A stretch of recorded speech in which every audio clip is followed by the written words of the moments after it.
За последние сутки по республике у нас практически 1000 тест-анализов сделано. У нас один положительный случай, это по Алдану, из группы контактов первых зараженных лиц. Поэтому сегодня у нас по республике общее количество людей, болевших и больных коронавирусной инфекцией, достигло 36. Из них 15 уже выздоровело и 21 сегодня находится в больницах. Хочу сказать, что для того, чтобы проводить лечение на высоком уровне, у нас больные и из Горного Улуса двое, и из Вилюйского Улуса сейчас доставлены и проходят лечение у нас здесь, в городе Якутске. Состояние всех больных, оно в целом стабильное. Кроме одной женщины, которая у нас по Якутску была выявлена, здесь состояние средней тяжести, но врачи держат ситуацию под контролем.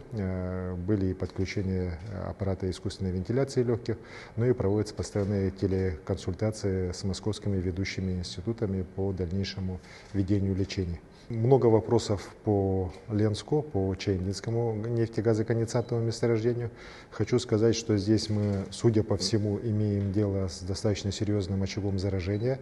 К сожалению, своевременно не была представлена информация в оперативный штаб о наличии возможного заболевания. Но сейчас, после моих обращений в адрес руководства «Газпрома», руководства правительства Российской Федерации, реакция уже пошла. Как вы знаете, значительная часть людей с подозрением на эту инфекцию была вывезена в Ноябрьск. Там анализы уже сданы, обрабатываются. У части вывезенных уже подтвержден коронавирус. Ну и сегодня в больнице города Ленска находится 3 больных с коронавирусной инфекцией именно с Чаянинского нефтегазоконденсатного месторождения. По еще 3, которые были доставлены туда позже, пока анализы отрицательные. Поэтому эта работа будет продолжаться. Сегодня в течение суток ряд решений мы должны будем на оперативном штабе республиканском по согласованию уже с руководством «Газпрома» уже принимать, в том числе ряд ограничительных мер. Сейчас уже, в принципе, въезды-выезды в поселке Вахтовые уже закрыты, но вместе с тем мы понимаем, что для дальнейшего проведения анализов, для дальнейшего лечения больных, конечно, надо же принимать еще дополнительные меры. По Алдану ситуация в целом стабильная. Еще раз говорю, круг контактов выявлен, он практически уже заканчивает обработку. Сегодня самое главное как раз удержание и поддержание режима карантина. После тех нюансов, которые возникают в таких случаях, я считаю, что сегодня ситуация уже в целом по Алдану у нас контролируемая.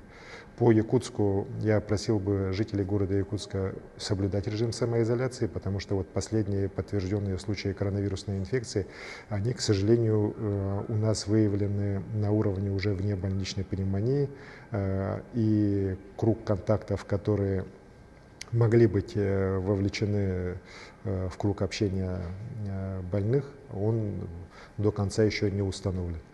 Здесь поэтому необходимо соблюдать, еще раз говорю, строго режим самоизоляции и все-таки без крайней необходимости общественные места не посещать.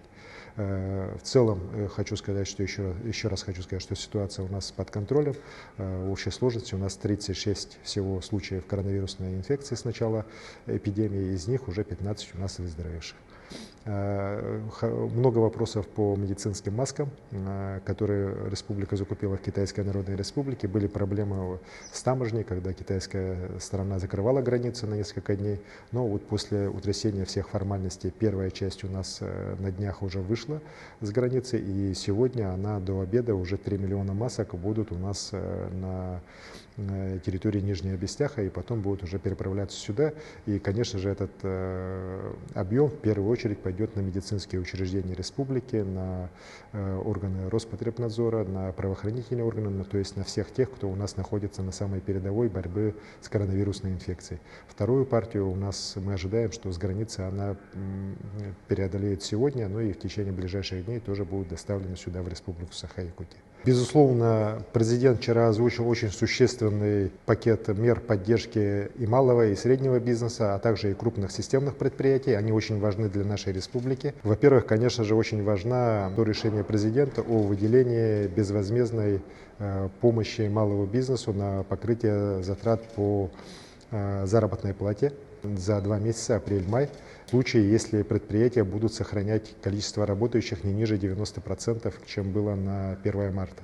Это, по-моему, важнейшее решение, озвученное вчера президентом, потому что и у нас в республике, и в целом в стране, конечно же, малый бизнес очень просит помочь именно по выплате заработной платы. У регионов такой возможности нет, а как раз федеральный бюджет такие вопросы может решать, и президент вчера показал, что он к чаяниям малого бизнеса относится очень внимательно и поддерживает их. И это решение, безусловно, самое главное, должно быть быстро выполнено. Если в апреле уже заявки пойдут, то президент поставил срок не позже начиная с 18 мая, деньги должны предприятия уже начать получать. Дал уже поручение правительству республики сегодня ночью, и вот сегодня с утра проводил совещание для того, чтобы решения президента по помощи малому бизнесу у нас на территории республики были, безусловно, все исполнены.